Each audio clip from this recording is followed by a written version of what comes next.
Goku looks so fucking cool. There's no reason for me not to play him. I got called a name and then insulted for using my extra large control. But like, honestly, I'm be real with you. I'm about to go try hard mode on this demo build. Whoa! Called him out!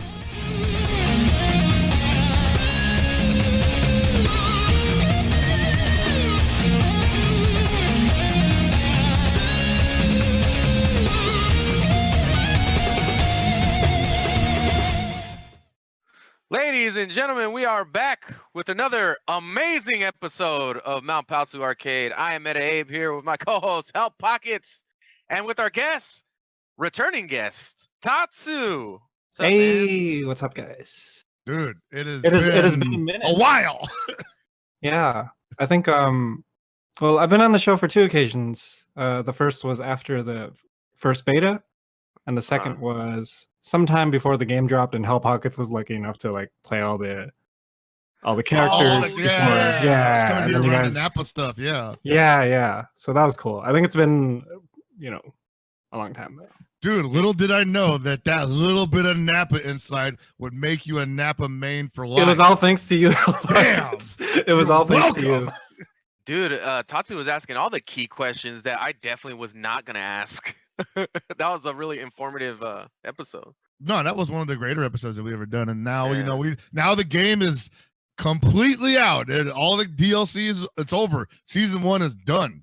Everything is in the books. And we got exactly what we thought we were going to get. Yeah, everything we predicted happened. So that's pretty nice. That's a nice feeling when you say, like, usually people want stuff to happen, right? And then they get the exact opposite. And they're like, oh, man, this sucks. We can't complain about that in Fighters. We got everything they said they were going to give us. How do you feel, man? It's like we went through like this crazy time skip where, like, I mean, before the game came out, it was just us talking about how it was going to end up and stuff and making predictions. And like all of a sudden now everything's live now, right? Like huge events have happened. People have won tournaments and made names for themselves. And like, it's just crazy, man. The ecosystem. We're living the dream. We are. Like I think we talked a lot about what this was going to do for like the community synergy, for example, right? And that was probably the craziest part. How we thought that everything was going to come together and everybody was going to start talking to each other that normally don't interact, and then it actually happened for real. Yeah. And I don't think people were ready for it. I think people were just like, wait a minute, like I have to start interacting with all these people, but I better because these are my peers now, Like I know you have been interacting with a lot of people because you pretty much came back. Yeah. Yeah, I wasn't playing anything before Dragon Ball Fighters. I was playing Extreme Butoden with like one other guy. That's something, man. And I saw you get back on that recently. I posted it. I posted a tweet just today. I've been streaming it. Just going back to my roots, man. That game's awesome. I think it's like super underrated. Definitely. Also an Arc System fighting game. If you guys want to check that one out, it's called Dragon Ball Z Extreme Butoden. It's on the 3DS. It's actually interesting because I remember we talked about Extreme Butoden as a predecessor of Fighters and how it was going to dictate how Fighters was going to flow as a game. Dude, all of my character predictions for Dragon Ball Fighters was all from Extreme Butoden, and they all came true. Like, there's a Twitter thread where I was like, "Hey, it's gonna be like Nappa, Ginyu, Beerus, Brawly, like Bardock. All these guys are gonna be in Extreme Butoden." Yeah, I guess Raditz didn't make it, but everyone else did. Dude, yeah, Raditz. Oh my god, Raditz was the one character. First character that gets dropped in season 2. Watch, but they're gonna have to release 2 at the same time because people are gonna be so pissed. All right, Raditz. I'd be okay for Raditz. People are pretty mad at Raditz right now, man, because like so I don't know if you guys noticed, but Dragon Ball Super the movie is coming out next year or this year, depending on where you live in the world. It looks amazing. I'm totally prepared to shed tears over the father-son moments that are going to be all over that fucking shit. But they basically have, like, I won't say they retconned a lot of what happens in the early parts of Z and even the early parts of Dragon Ball, maybe. But they've changed some things, like Goku's not a baby when he comes to Earth. And he, definitely has some memories of his parents and his home planet. Obviously, he would have, assuming he doesn't hit his head or something, right? Anyway, the whole thing is right now, is Raditz really necessary at this point? People are wondering, was Raditz full of shit the whole time? And did Toriyama basically just write him out of the story? Because none of what he said at the beginning of the Saiyan saga was actually true, according to current lore.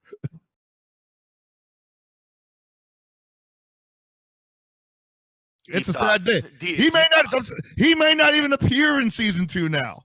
He might just be like, yeah, why don't we put Raditz in? Raditz always gets shafted. Toriyama forgot about Raditz, dude. Hey man, they put Cooler in. Yeah, Cooler is in. Cooler 17. The latest 2 DLC characters. So I think around the time that the game first launched, the data mine dropped, right? And one of the first data mine drops was, hey, there's an announcer that says Android 17 and Cooler, right? And so we already knew that in some form they were going to appear in the game.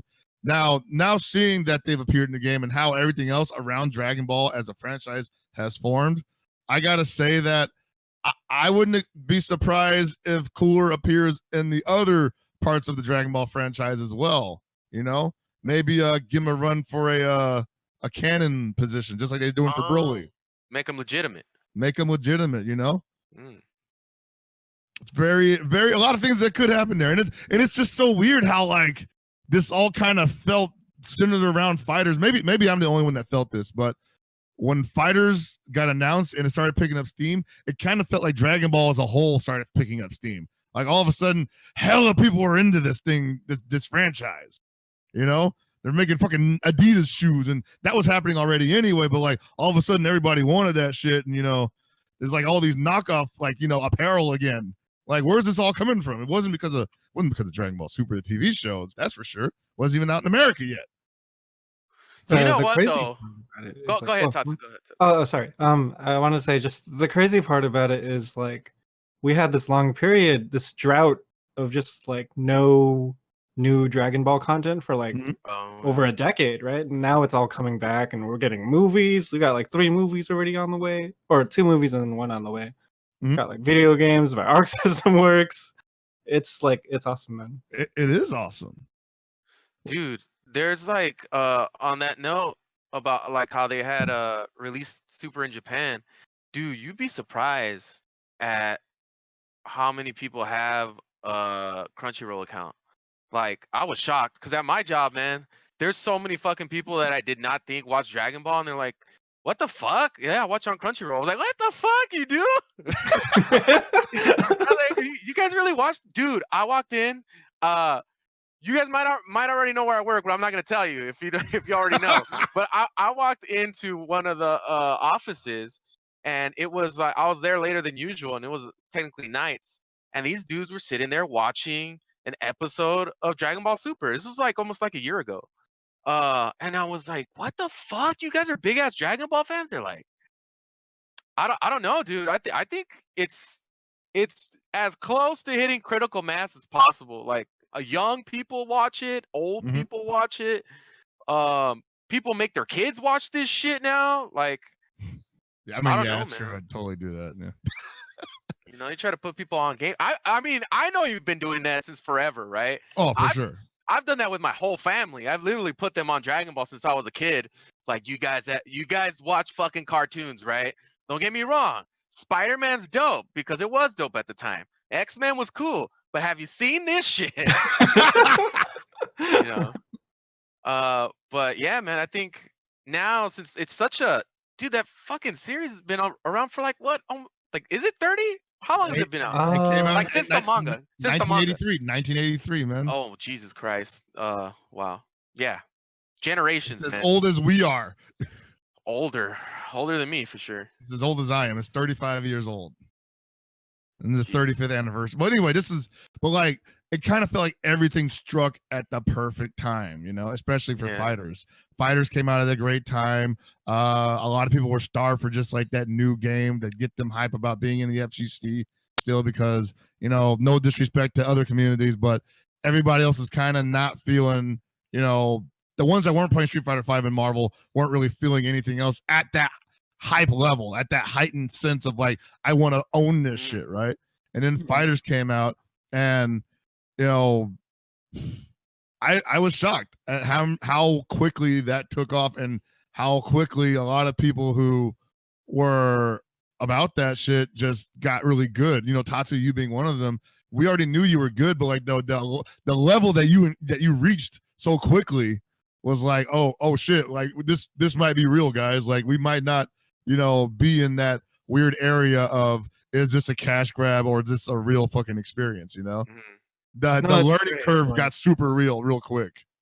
Yeah, and especially because it's by Arc System and it's an anime fighting game, and so a lot of anime fighting game players already like sort of gravitate towards the gameplay style. It's really fast paced, really hectic. And you know what? I think one of the best things about just Dragon Ball's growth up to now as a game is that it was completely organic. Like there wasn't these companies weren't throwing money in the first few tournaments or anything like that. Like it was just the rivalry between Sonic Fox and Goichi was basically like, hey, you're good and I'm really good, and people really want to see who's better. Mhm. And then that really like just carried Dragon Ball Fighters for the first few months. And now we have all these other awesome events. We got like Summit was probably the first event that really had money like involved. Mhm. That was like well underway after the game's already become like super popular. Mhm. Yeah. And now we got World Tour and stuff, and yeah, it's really healthy for a game to have this much growth surrounding it within the first year. It's almost There's definitely like, sorry to cut you off, Chris. go ahead. But there was definitely there's people that started. This is a surprising thing. There's people who started with this game that are still here. A lot of them, which blows my mind because in my experience with playing a lot of fighting games, when people pick a new series, that doesn't happen. You Mhm. know, a lot of the guys that are getting top 8s or top 16s are dudes that had stayed with the whole series. Like almost, you look at the big tournaments, almost close to top 32 are people that stayed with the game the whole way through since the beginning to end. They never really dipped at any point, and they always play. Like like for instance, you're a good example as well. Is that they even keep streaming it? I'm shocked that this I'm okay. game people are so dedicated to the game. Like just in streaming and supporting it. I didn't think that it was going to be that consistent. And like you said, the fact that that happened organically, and it didn't happen because there was a lot of money behind it or anything like that, as what is why we're still at this timeline right now where Dragon Ball is still a big draw, and people still feel like it has a really strong future. Yeah, I think a lot of the viewers, especially because those numbers have been growing exponentially rapidly at that, they get to attach on the players, whether they be, frequent top 3 placers at majors, or if they're just people who just stream all the time at home, but they know they have solid skill, right? These people that watch at home, they've been able to just say, you know what, this is my guy or this is my girl, and I'm going to watch no matter what they do or wherever they're at, I'm going to watch their shit. And that's a kind of power that not a lot of new games have, at least not this quickly, Like, can you imagine if, like, KO 13 had that kind of power where people would just immediately say, like, this is my guy. And I'll follow this game and this person because of him. Yeah, I mean, yeah, dude. I mean, we saw a small, very small, concentrated idea of what that is, Mhm. but this was like, um, I don't know, man. There's so many ingredients into why we're at where we're at right now, and a lot of it has to be with people either just really love the series and the game, or all together. It's I don't know. Like I would imagine, like Tatsu, I mean, you have to have a love for this type of stuff for you to continue to do this for so long, right? No, absolutely. And like I've definitely reached the point of like I don't know if you guys remember the first few months of me streaming this game at the beginning of the year after it came Uh-huh. out. I was like I was still working at the time. Uh-huh. And so I would come home at like 9 p.m., turn on the stream, and then stream till like 4 a.m. get like 3 hours of sleep, and then go to Jesus. work the next morning. Like, and I would do that, rinse and repeat for the entire week. I think I was late for work like 3 or 4 times, and that's also balancing like Wednesday night fights and attending Dropkick and other locals and tournaments and over the weekend. I was going like you full were throttle. super hard. I realized. Yeah, you were going to everything. Yeah, and I think I wouldn't have done that if I didn't actually like really enjoy the game and feel actually passionate about it. Is like I did it for a while. You know, I've definitely streamed. I've definitely eased up on streaming a little after Evo, but I think that's just Evo burnout. You know, I still No, for sure. Yeah, I still play a lot. I still stream a lot. I still actively engage with the community every single day. You know, you just hop on Twitter, check a few, like, just see what everyone's talking about, like find some combos, whatever. Like, it's basically been consuming my life ever since it came out. Correct me if I'm wrong too, but I feel like you're the type of person that if you don't have a very, very strong interest in what you're doing, then you either hate it or don't do it. Like that. Yes, that pretty much describes my personality. Like, Yeah. I only pursue things that I'm really passionate about. Even when it comes to me like picking, like deciding on which characters to main in a game. Like, I'll only play characters that I actually like or feel like that I actually gravitate towards. Yeah, I wouldn't do it if I didn't care about it. If it ever came to the point where I was like, hey, like this game's starting to, I don't know, have a toll on me, and I don't really feel special about it anymore, then I'll just drop everything, you know, like easy. Like, Actually, it's really I have interesting. zero attachment. It's interesting you bring up the passion of picking, especially picking a team. It's because at Thunderstruck, I met a lot of Mexican players who they literally just said I picked the teams that they might seem good, but they're more about who I like in the series, right? And I'm gonna make this team work because I'm passionate about these characters. I heard Brawly's popular. Yeah, Brawly in Mexico. Dude, I saw that and I was like, that makes perfect sense. That makes right. When I Totally. saw 2 Mexican flags together and I saw Cooler on screen and Broly, I was like, dude, of course. Yeah, these guys were like all about just playing whoever they liked in the game, and they figured out strategies around it. You know, like some of it was really good, some of it not so good, obviously, but a lot of it was surprising because, you know, for instance, one of the things that happened in Mexico a lot was these guys, they go for way more resets than anybody else in the world.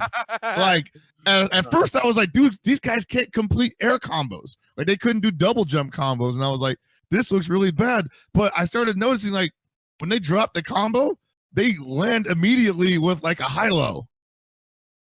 And the opponent had to guess on the way down because they had the perfect answer for every, like, not every tech, but it seemed like they were, if they guessed the tech correctly, they would get this ridiculous damage reset.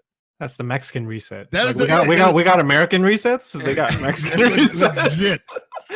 Like after a while, I was like, I think they're doing it on purpose, man. Like I think this is the meta down here.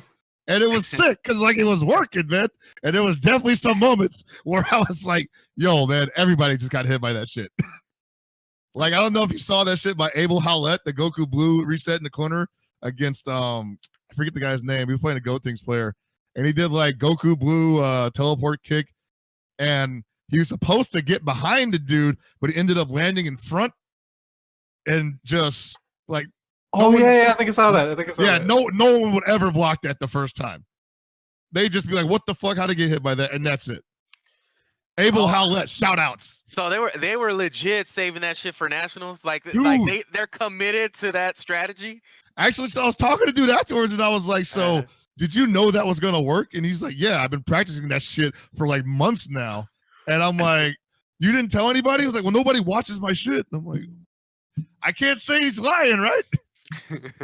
But no, he said he practiced that shit for nationals, you know, internationals. Japan would have got hit by that. Guarantee it. Don't mash on it.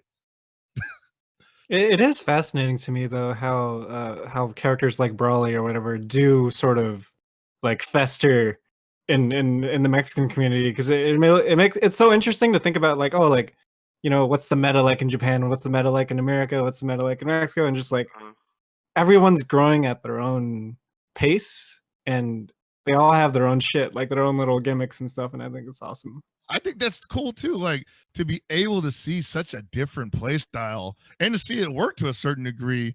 I feel like we've only really just begun to crack the game open because of that. You know, like I think Japan has efficiency down pat. Like they're definitely all about efficient damage, efficient setups, and not being too risky. But every now and then you get that guy out there like Kaimato, who just I'm gonna play Vegito Blue.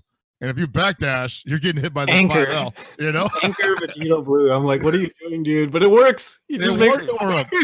Like we watched him totally wash Goichi, and it was a one and done, obviously. But he washed Goichi at TGS, and Goichi looked pressed. He was like, "Shit, I can't move, man. That 5L is everywhere." couldn't even guard tag cancel. I don't understand Kaimato's team composition at all. I've been trying to pick everyone's brain on it. I'm like, he plays Teen Gohan point. Oh, I was like, okay, that makes sense. And then it's like Kid Buu Anchor, but then it's like Kid Buu mid and then Vegito Anchor, right? Normally you would put the strongest assist in the back, and then it's like Vegito's assist isn't even anything special. No. And it's like Anchor. I don't think of sparking Anchor Vegito as like someone that's really strong, but he makes it work. You would definitely want someone like Teen Gohan's assist behind you if you were going to super dash from full screen or some shit, right? Because you want that DP in there just in case they want to check it. It's not even that good for that because you got to be like right on top of them for that assist to really be a threat. And you're not going to use Kid Buu's assist for that because the startup is too slow. So you're going to have to throw it out, wait a second, and then super dash. And you're damn sure not going to use Vegito's assist for it because they're just like, I don't have to even block that. That's not even real. I mean, it's cool because he's breaking the mold and sort of, redefining what team composition is in this game when it was starting to settle down a little. Like everyone was starting to, play very specific teams in very specific orders. Well, a lot of people wanted that neutrals, that assist that was good in neutral, so that they have some time to move around. And now it's looking more like maybe that's not as important for certain teams, Maybe I wanted to talk about that too. Is like I actually really like the latest patch because it's made people reconsider a lot of character picks, and it's made obviously they nerfed some of the stronger characters like Cell and Kid Buu, and so now you actually see a lot of people play with characters like Broly. You see people play with characters like Goku Blue. Yeah, and character variety for me is so important. I think it's what keeps the game less stale. I think it just makes the game a lot more fun to watch and play. Especially with a game like Dragon Ball, there's so many characters that you want to see do well in this game. And now there's an opportunity for it because it feels like, especially at Thunderstruck, everybody had a different team. We saw the return of Hit. Oh, yeah. Tiny Ball with the monstrous hit gets in the top 8. And that hit that hit is not fake. That is some real shit. I played it personally. I don't like it. Yeah, and it's not only that certain characters were low tier, but they're also really unexplored. Right. And so you see Sonic Fox picking up Beerus? Like, yeah. And everybody wrote Beerus off. We all wrote him off. Yeah. Because we were just like, none of the orbs work. That should, and he's got a shitty 2H, and his buttons in neutral ain't that scary at all. Dude, but people still might write it off because it's Sonic Fox. I'd be like, oh well, maybe it's just Sonic Fox being Sonic Fox. Maybe I can't do that. I mean, so I definitely heard people out there at Mexico saying, we think he's playing the long con game where he's just trying to get everybody on the Beerus bus and then, really? at the last minute, fucking, and then jump off. Yeah, peace out, guys. I saw that whenever he would post stuff on Twitter, certain people would be like, "Hey, we already found that like 5 months ago." But that's also a big deal too because now he's sort of making a lot of this tech and a lot of these things that people otherwise wouldn't know public. Right. And so now it's like, hey, maybe Beerus isn't as bad as we thought. Maybe we should try this character out more. Well, a lot of people have struggled in the application of those things, right? Like there's a lot of people who come up with a bunch of tech for Dragon Ball, but you don't usually see those people in any of the top 8s or top 16s of those big tournaments, right? Or even in competing at all until you see a tournament player pick it up and then start using that stuff, and then it becomes legitimate, right? Like I know God, fuck, Carl. Why can't I think of his name? What's Carl's name? Yes, Perfect Legend. God, sorry. Perfect Legend. Perfect Legend was talking about Frieza, right? He's like, dude, no, Frieza's legit. Frieza's legit, right? Mhm. And then it's like, I always think with those characters that people don't think they're legitimate until they take it to like a high level at a tournament, right? Right. Like people won't really start labbing that shit until somebody blows up a tournament, you know? And now we got Foxy Grandpa. Foxy Grandpa with the godlike Frieza, and now everybody was just like, oh hey, if he can use them, maybe it's not, that out of the question. Maybe there's a team behind him that needs to be there, but still it's not it's not an impossible climb. I forget who it was in Japan that also plays Frieza, but there's definitely a Japanese Frieza. And then there's also my buddy Matt Tea Party, who was like breaking the mold on a lot of the golden Frieza shit, Percival. A lot of people just undervaluing that character, actually. No, shut up.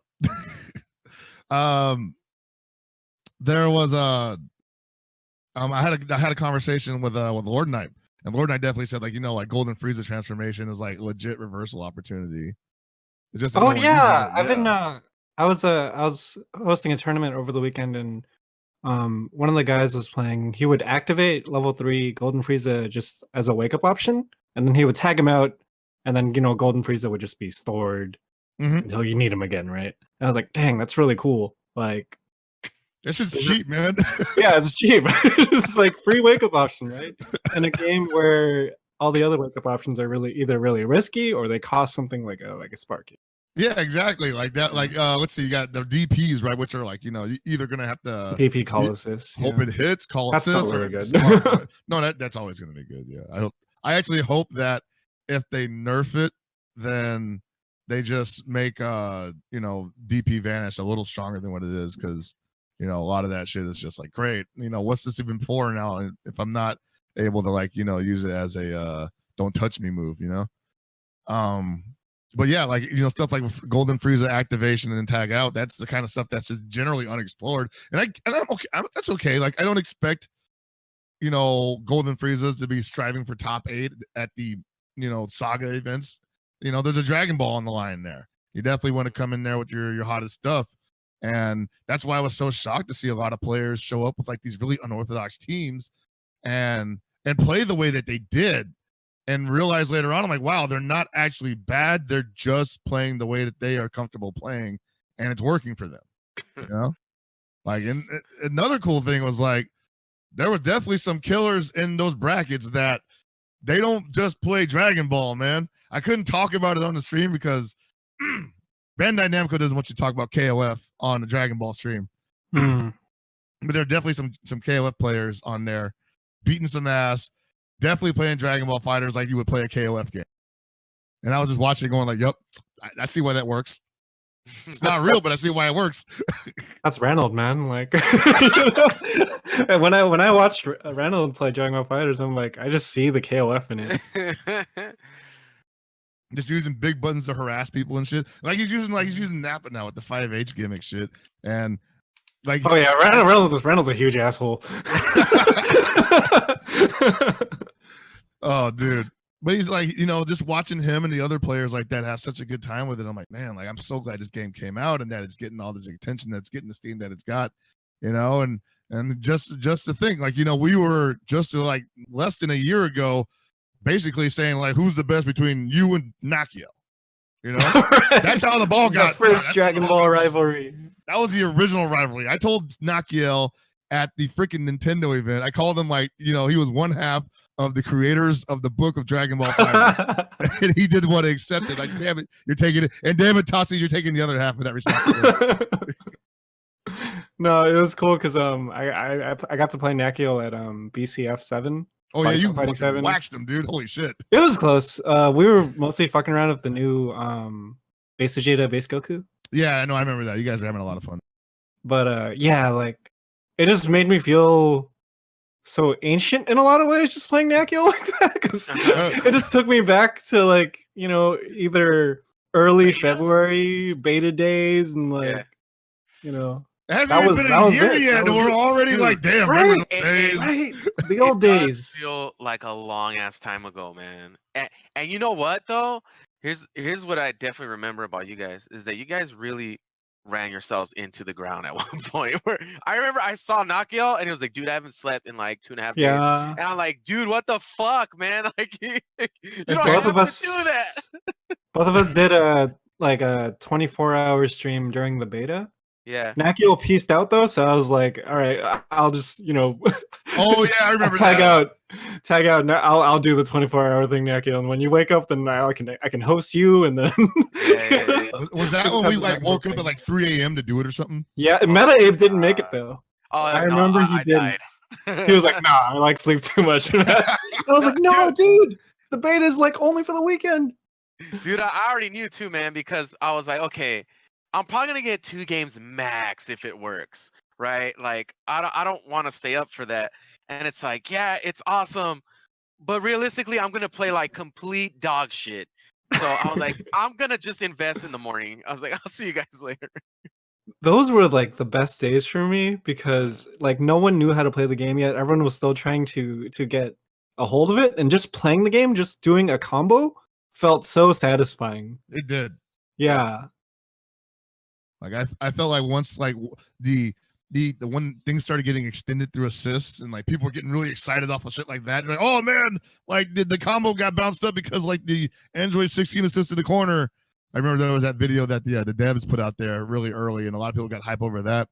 And I was just like, yeah, this is how a good game gets like, you know, raised and bred, you know, like just people getting excited about simple shit. And then watch like 3 months from now, we're going to be like, man, that's just not even good anymore. You got to be on this new hot shit now, you know, if you're not doing 90%, you're fucking up.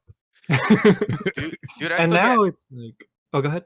I still get hype off of deflecting the key blast and it going into the background.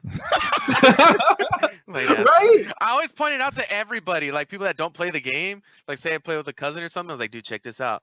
And it's like, did you notice that key blast goes into the background? And it's like, what the fuck? I nerd out about that so hard. Sometimes like I'll just be streaming and I'll be like, hey, you guys know that move I just did? That's from chapter 37. Yeah. Like pinpoint the exact moves he gets. That's when Vegeta like you know, hits Burger of the sneeze. Oh, shit. But dude, hey, it's like now all the characters are out. Yeah. For season 1. Season 1. Yeah. And so it'll be interesting to see how far we can push what we have on our plate right now. So what would you like to even see from season 2? Like, because obviously we're going to get, you know, a new, not brand new roster or anything. We're going to get roster additions, and we can get to that list later on. But like, as far as like the game itself, like, what would you like to see from it that's different from season 1? It's so hard to say. I feel like a lot of people want to see system changes. Like, I don't know, like a lot of people complain about Super Dash, right? Mm-hmm. And then I haven't really thought about it. I was like, I'm so used to it right now, even though like, I can definitely see a lot of times it's really dumb. Mm-hmm. I guess system changes wouldn't hurt. I mean, if it's for the better good, but I can agree with that. Like, I think if they look at it, they got to look at the system changes as in like, you know, something that's actually going to benefit the game, and not like the ever-present fear or the dread that they're going to change shit just to change it, you know, just because they need to rock the boat. I mean, I'm happy with how things are too. I wouldn't mind if they just kept the gameplay the same and just added more characters. Mm-hmm. I think a lot of people wouldn't want that though. I think a lot of people are looking for big stuff like, I don't know, selectable assists and like freaking multiple super or something. I don't know. Just like something like that, as you would say, like probably rock the boat more. Like I like just playing the same game and then seeing how far we can break it. Mm. That's my that's my mindset. That's actually a good point because I think now that I think about it, like you don't really get to do that anymore, huh? Because once a game gets updated, that's it. There is That's no going back to like vanilla mode or something like that, unless they specifically put it in there. As Yeah, like, and it's like I'm gonna play an once it old version. happens, you don't really know like, oh, like did we really play the vanilla version to the fullest or Yeah, we never really got to see what it was about. Sometimes you end up going back to 1.0 version just to do that. I gotta like reinstall the game and not update it just so I can only play 1.0 version, and everybody calls you crazy, which you are, because why the fuck would you go through all that trouble? But yeah, I feel you. Like I kind of feel like this game is, despite all the complaints that people have had about it, I think they're just now starting to get comfortable and crack it open. Not everybody, obviously. Some other people are like, maybe some certain things in this game could be scaled back a bit because fighting game sensibilities aren't really rewarded by certain matchups. I was talking to Chris G at Thunderstruck, and the first thing he says to me after he fights Sage is, "I got uppercutted to death." And I was like, "Yeah, you did." And he's like, "What the fuck do I do about that? That's too much." And I'm like, "Yeah, man, like." I had no answer for him. I was like, What do you tell him? You're supposed to have the answers, Chris. I was like, no, freaking Gohan medium DP is fucking good. And he's got an assist call behind it, Yeah, like that. So stuff like that. Obviously, there's room for. We can see parts of the system where things are a bit overpowered and flawed. I think it's just going to be interesting because they have to be kind of careful about how to fix those changes, right? Yeah, like that's something that they have to really look at it seriously, and I think that was something that we were unsure they were going to do, especially with the time frame given. Because let's remember, they announced it in June last year, and then they said like in the next breath, this shit's going to be out like next year January, and we were like, oh, all right, let's see what they're gonna like. Let's give them a shot, guys. Like, how bad could it be? And it was great. It wasn't bad or anything. But you had to think that maybe they let some stuff go by the wayside in the name of making that deadline. Maybe certain things were omitted that they maybe inserted later on in the patch, because that one patch, the first one, like the first big patch, definitely changed a lot of shit in the game. And then the second one just as well. I don't even know if you remember this, but like Goku EX quarter circle forward punch was like a cross up. Yeah. And stuff like that, right? And then they would just change that in between the beta and the time the game came out. It's like, wow, that's a pretty huge change for a character. Yeah, that's like a pretty big damn. That basically changed the meta of the character, because I was like, dude, incomings with Goku are going to be hella strong. Yeah. So. And then we saw system changes too of after the game came out. Like, remember when you snapped out an opponent, you were able to cross them up as they were coming in. They took that out. Like now, when you come in after snapback, you have cross-up protection. That's right. Like, yeah, that's I remember really that. huge. You could go in there or something. I got a question for you guys.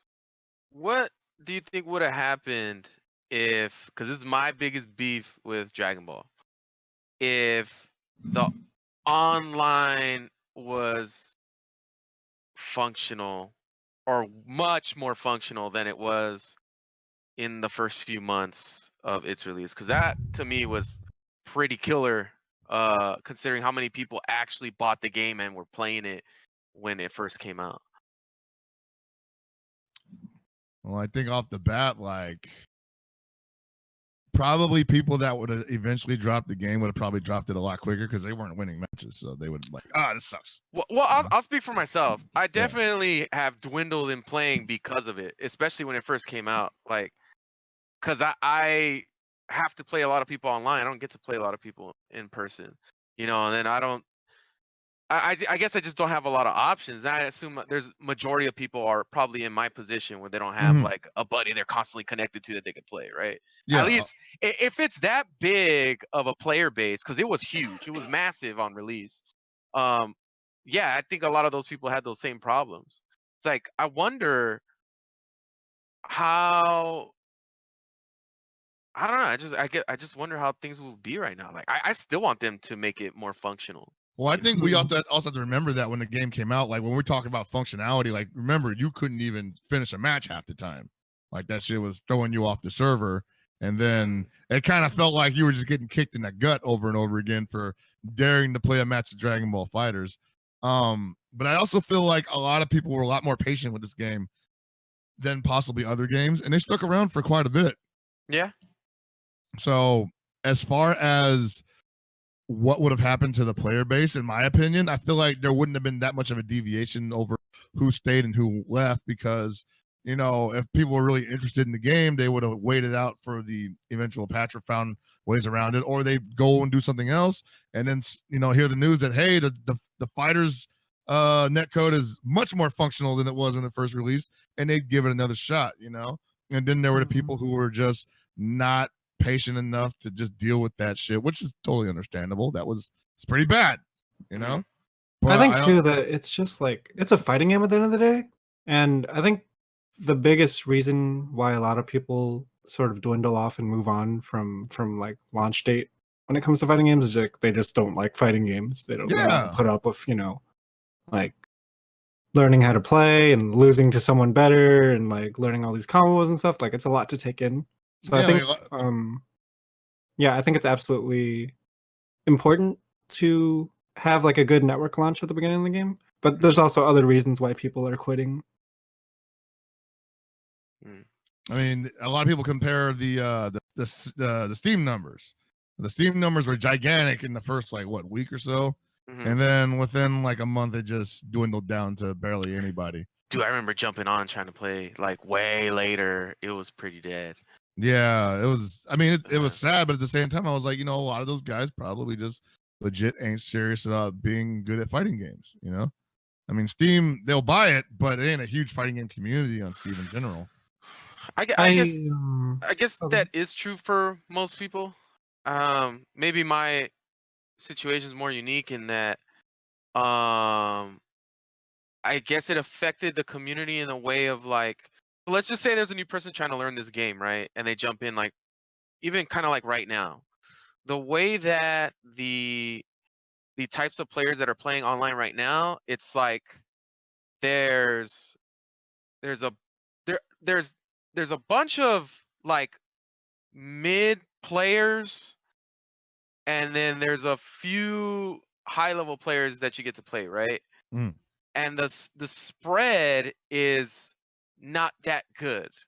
I guess I guess the worst example I can give you is like, you know how when somebody jumped into KOF and it was just like nothing but mid high and high level players playing against new players and just waxing the shit out of everybody? Oh yeah.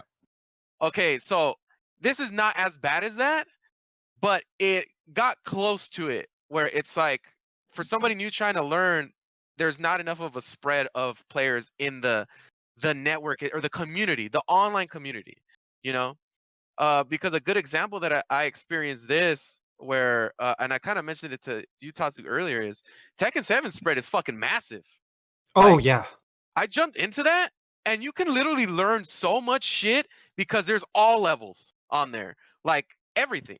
There's beginner, fucking beginner, intermediate, intermediate, mid, intermediate, high, whatever. You can learn so much. Like, say you want to play a player that just does dumb shit, yeah, he's there. Say you want to play a dude that's just all fundamentals but can't get past the mid-tier level, he's there. All these unique little things that you learn in a fighting game to really get into like the nooks and crannies of how to play this game, it's there. And I think that's the thing that I feel we missed out on as far as like for us, I guess, because we care more about that stuff.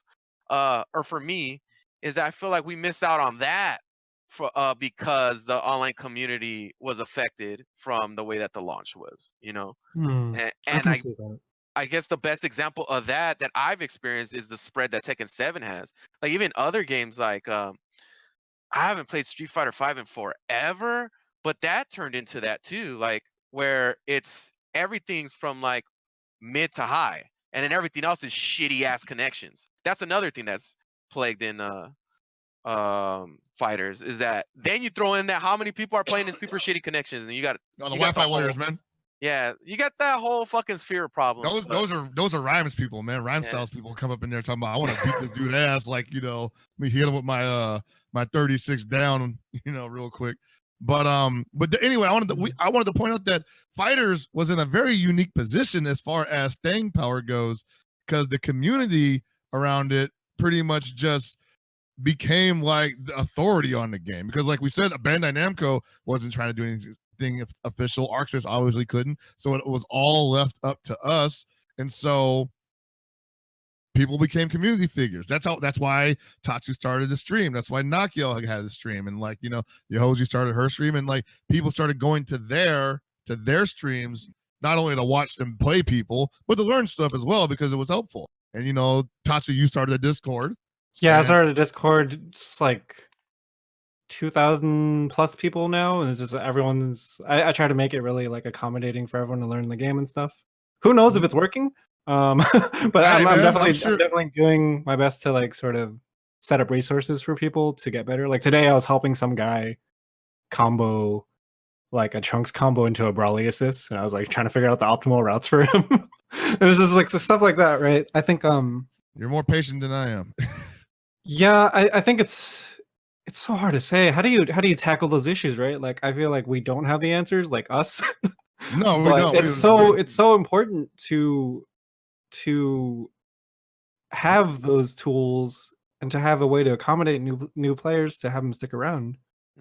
I mean, well, actually, maybe we do have those tools. Maybe we do have that knowledge. I was gonna say that if I had the knowledge of how to tackle those issues, I'd be a marketing, exec, and I would be telling these companies how to make their games super palpable for years to come with their player base. And I realized that's kind of what we did, though. Like, I don't think that a lot of people would be on this game if it wasn't for streams like yours, like Nakiel's, and maybe even Mount Paozu to a certain extent, and our Discord. Like, I don't think there would be that many people sticking around Fighters if it wasn't for streams like this and yours. So in a way, maybe we do have something to offer the company. I mean, even if you hop on Reddit, there's always like there's a lot of people trying to help out players who need it. Like they'll just post like a Goku BNB or something like, here's a guide for how to play Super Saiyan Goku and stuff. I don't know. I think one of the things that has definitely worked out for Dragon Ball, and as far as keeping people interested up to this point, is DLC characters. Yeah, that's been a big thing. People get hyped for that shit. They come back for it too. I think it's actually such a great idea because, like, every 2 or 3 months a new character drops, and then everyone comes back. Mm-hmm. Everyone comes back and they're like, "Hey, I want to see what this is about." And then it kind of gives them a chance to revitalize their interest for the game. Yeah. But now we're kind of in a weird position where it's like, well, all the characters are out. So what do we do here? This is the interesting thing that we can't necessarily prove it or quantify it, but I gotta say, I feel like it works, is when you create the tournament atmosphere around a game and it starts developing and then supporting itself, where like the tournament scene, Dragon Ball FighterZ tournament scene didn't need esports. It was already happening. There were already a bunch of events for it. I mean, there were so many events for it. Shueisha came up and said, "Hey, stop running this shit. This shit's getting too big." It was all fan-made. It had nothing to do, didn't ask anything from Bandai Namco, and Shueisha and Bandai Namco said, "Hey, cut it out. You didn't ask permission for this shit," because it was getting that big, And part of the reason why it was getting that big was because not only did people want to watch the shit, but I mean, for me personally, when I got interested in fighting games competitively, is because I was watching tournaments and I was watching these players who I recognize do awesome shit and get a lot of recognition and just basically have a good time in life doing something they loved. And I told myself, I want that shit, like I want to be in that position.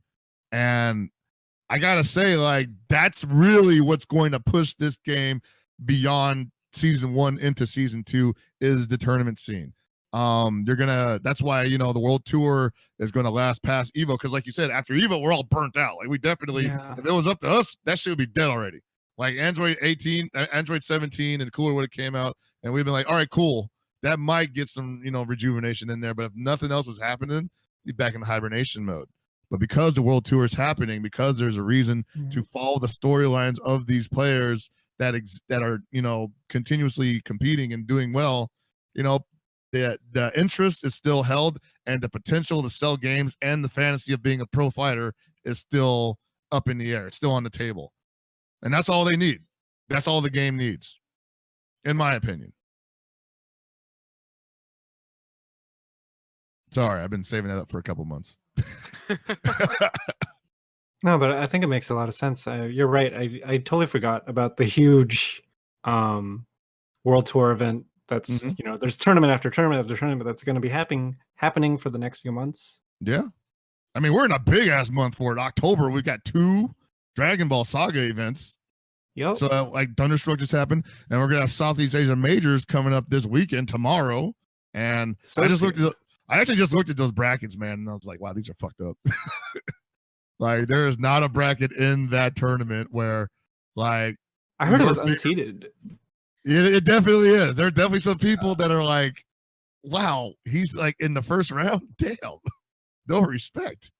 Yeah, man, it's a brutal tournament. And I was looking at the brackets, like, it's just, dog eat dog world, and every top player is wearing milk bone underwear.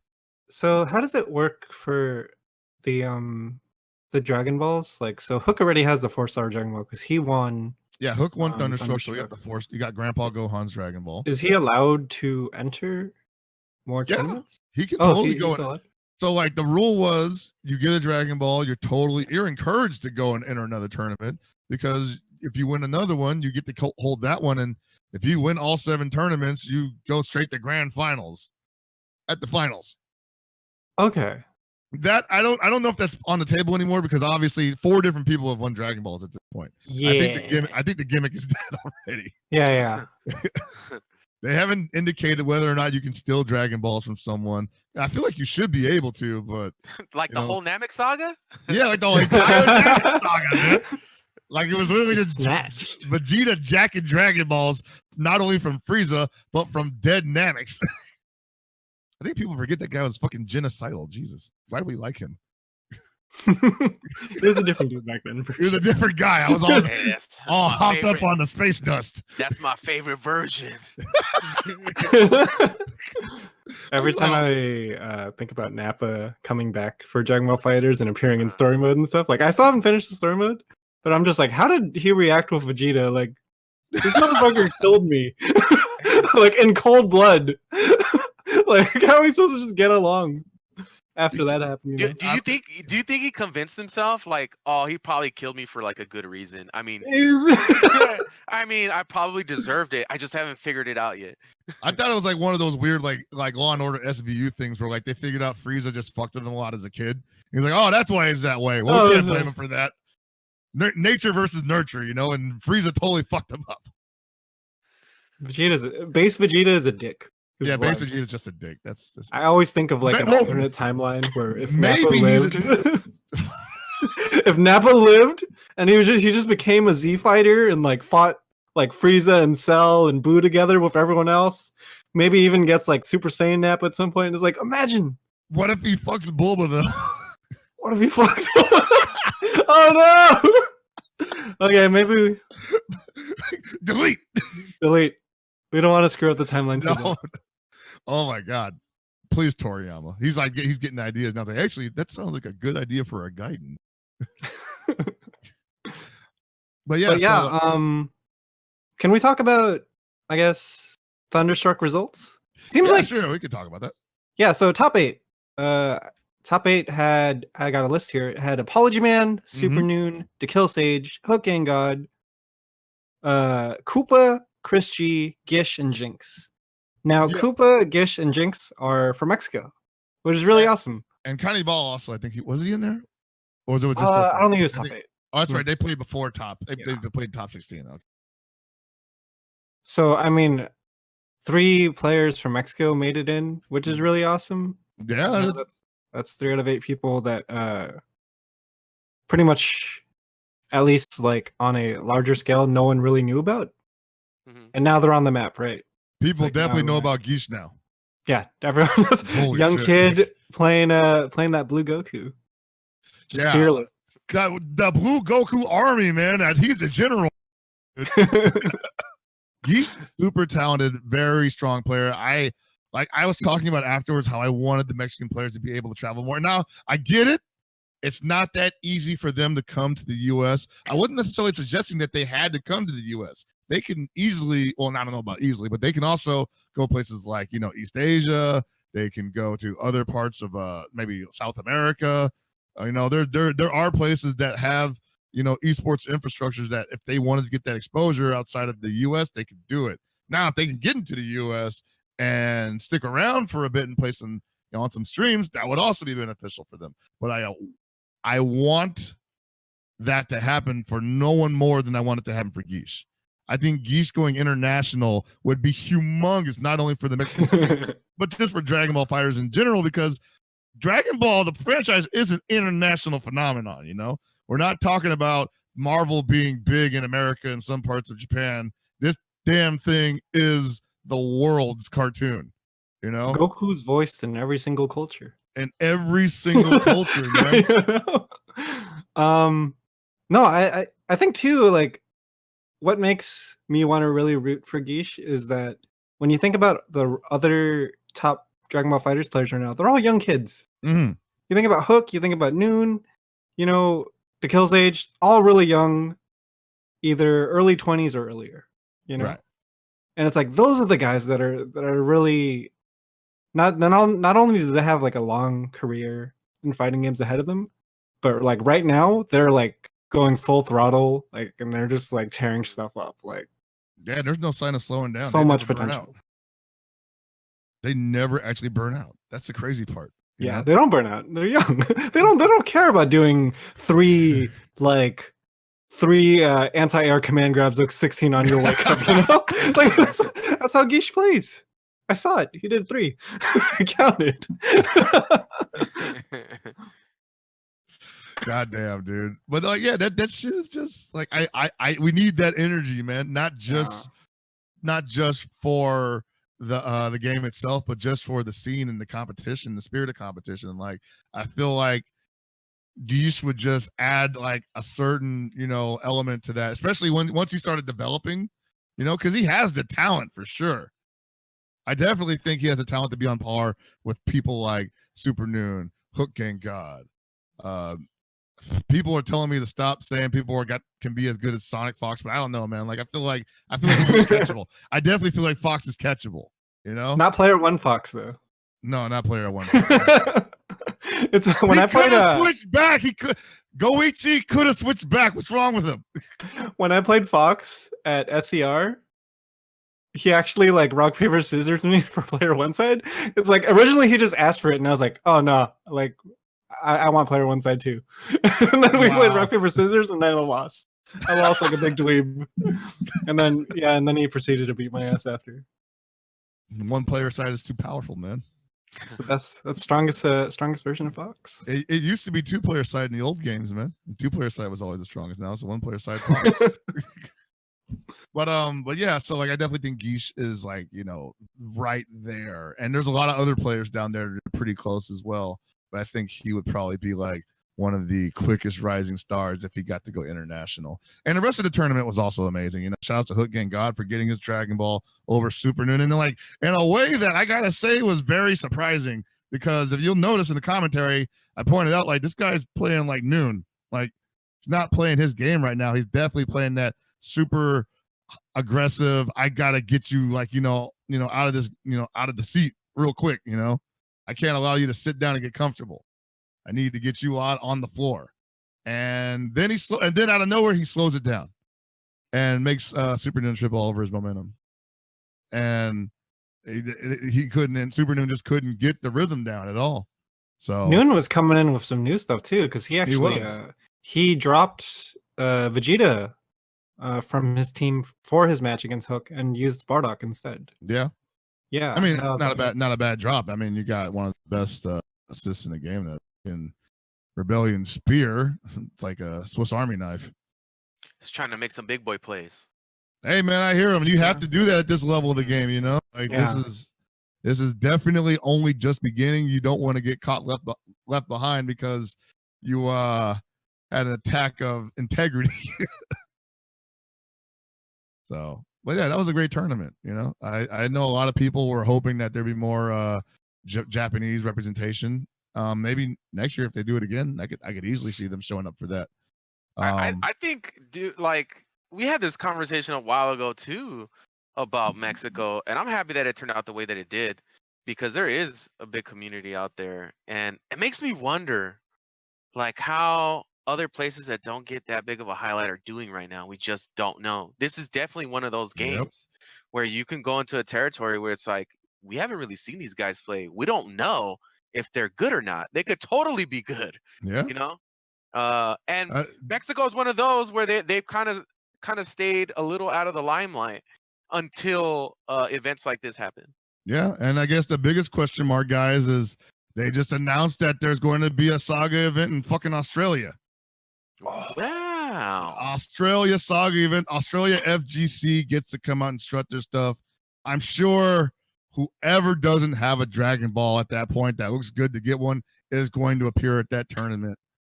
That is going to be, and I can't say that's going to be bad for the Australian FGC because, like you just said, we don't know what they have. You know, we don't know what they got. They used to have big tournaments out there. Yeah, they definitely did. Shadowloo Showdown. Actually, I think that still happens. There was also another large tournament that happened. I forget remember the name, but not Hot. That's us. Ozhado. There we go. Ozhado. So yeah, that could be anything can happen. You know, anything can happen at Southeast Asia Majors tomorrow. Oh man, I hope we see some new things again, just like we did with Mexico. You know, just like some new faces coming in with some goofy character picks. It's gonna be great. It's gonna happen, man. Because like, what? So here's the weird thing about fighters is like, I feel pretty confident in saying that most of the attention on fighters was focused in the USA. Almost like 90% of it. People wanted to say, hey, let's wait for Japan to develop some stuff. And a lot of people were just like, nah, fuck that. You know, they're missing the boat on this shit. They're taking too long to get started up. Goichi came over and he was putting shit down, but then everybody was like, yeah, but no one's really on that level out there in Osaka, at least. And Tokyo for the didn't longest time in the beginning, it was really just Goichi bullying his scenes. Yeah. Whatever tournament he entered, like that was a guaranteed first, you know, like no one really stepped up to challenge him until that Sonic Fox versus Goichi happened. Exactly. And Kazunoko also, but Kazunoko even didn't have a super strong presence in fighters, you know, like until the Summit. Definitely not the beginning. Summit was, you know. Like I think that was the first time we really saw him play that many matches of fighters. Really, I hadn't seen him play that many matches of fighters until then, unless it was like online, and it was fucking online, you know. So yeah. But yeah, then but now with things like, you know, Fighting Tuesday really taking off, there's a lot of players coming out of Japan that are playing some weird ass teams. I mean, they're over there rocking Ginyu, you know. A lot of people have written Ginyu off. And then all of a sudden here comes Ginyu Squad. What's the guy's name? Nezu? Is that Nezu that plays Ginyu? There's definitely a lot of Japanese Ginyu players. I mean, there definitely are, yeah. Tachikawa, there we go. So, you know, there's going to be weird teams at Southeast Asia Majors tomorrow, and they're going to be played in a way that we're probably not used to seeing them played because not a lot of people watch those streams right now, you know? They might, or even watch the archives. I think they should definitely get on it if you haven't started already, you know? Definitely some good information to be had out there. Anyway, it's going to be a good tournament, man. Says Tachikawa plays 18 Frieza hit. Oh, so not the Ginyu player? No, he's not a Ginyu player. I thought he said he was responding to me. No, I think his name is Nezu or something. What about we can see you at another tournament, man? You can get a Dragon Ball. You got the LCQ coming up, man. I don't know, man. Sometimes I feel I'm trying to make Android 17 work right now before I leave my house. And it's not working, man. Like that character is so hard to utilize. I think a lot of it just comes down to his neutral. He's got manlet normals. Yeah, his normals are kind of whack. I think the best thing he had going for him was like 5M and, you know, 3H. But once he gets in, I think once he gets in, like his mix is going to be really, really scary. Yeah, so you just need that killer assist that'll just make it easy for him to just go in and start doing recas and mix-ups and stuff. It's just kind of hard because like I'm kind of in character crisis right now, like along with a lot of other people ever since the new patch dropped, right? And that's kind of a good thing too, because it's like, hey, if you're having character crisis, that means there's no easy like go-to character that everyone's picking. Like I mean, you gotta go to in the old patch you go like Cell and Bardock. Yeah, it's like I'm gonna go for Cell, I'll go for Bardock, I go for 16, right? Like those are still all really great characters, but now you actually have alternatives, right? Like I went back to Nappa, and then I started playing around with Brawly, and like now I'm playing Super Saiyan Goku 17. It's there's just a lot of options now, and I'm just trying to get used to them still. It seems like the patch has created enough nuance in the gameplay to I guess make players worried about that shit that they're usually not worried about from the game before, where it's like, nah, I mean my characters I got pretty much cover everything, but now it's like they kind of poked holes where it's like, okay, now everybody else can kind of like pick you apart if you're not careful. Yeah. They gave Nappa lows. 3 lows. That's pretty messed up. That's insane. Oh my god. I beat Moke somehow. I don't even know how I did that. I think it was the lows. That was sick, by the way. That was sick. I think it was the lows that did it. We definitely popped off in the chat when you beat him. We were just like, Dude. yeah, see, no, like so. We're like, Before... we always knew. He's just gonna take the tournament. This is it. Before I played Moke, actually, he was like hanging out with Dogura and Kendevu. And he was like talking with them in Japanese, and I was just like eavesdropping. And he's like, I don't know how to fight Nappa. his boys are just like, yeah, we don't know either, man. Oh, wow. And you know, like that just says so much about it. Goes exactly back to what Meta Abe said about how like they poked holes now, and now you have to deal with these new characters that you otherwise never had to worry about. That's also like the most American shit I ever heard. Like come from Japanese community. Like I don't know how to fight Nappa. Yeah, I don't know about this fucking character. Yeah, I don't know what to do. That's like me to every tournament I've ever gone. It's like there's probably like 4 characters I don't even know anything about. It's like, oh well. It's Dragon Ball, just Super Dash. Yeah, just Super Dash, man. Get a good assist. Like I keep telling like Chris G to drop Trunks, but every time he puts Trunks in the back for the assist, I'm like, oh, that makes perfect sense. I should do that. But I'm not. I'm not gonna do that. Because I don't know. Playing point, huh? Yeah. I put him on point because I'm a fucking idiot. I love watching Chris G, by the way. Dude, it's the best. He's the best. He's playing Teen Gohan, Tien, and Trunks, and it's just like everyone in a world where everyone else plays like Bardock, Vegeta, Cell, or something, right? He's doing his own thing, and he's making it work. Real.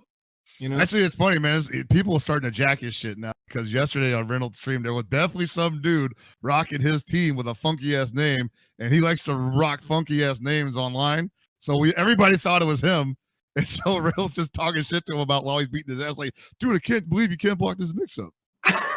And then so I tell Chris G, I fucking tag him in the post about it. He's like, that's not me. Does that look like me? I'm like, well, yeah, it's like your exact team. Like, who else wrote this shit? He's like, it's not me. And I'm like, wow, dude, you got an imposter? People are actually rocking Teen Gohan, Tenshinhan, and Trunks Anchor.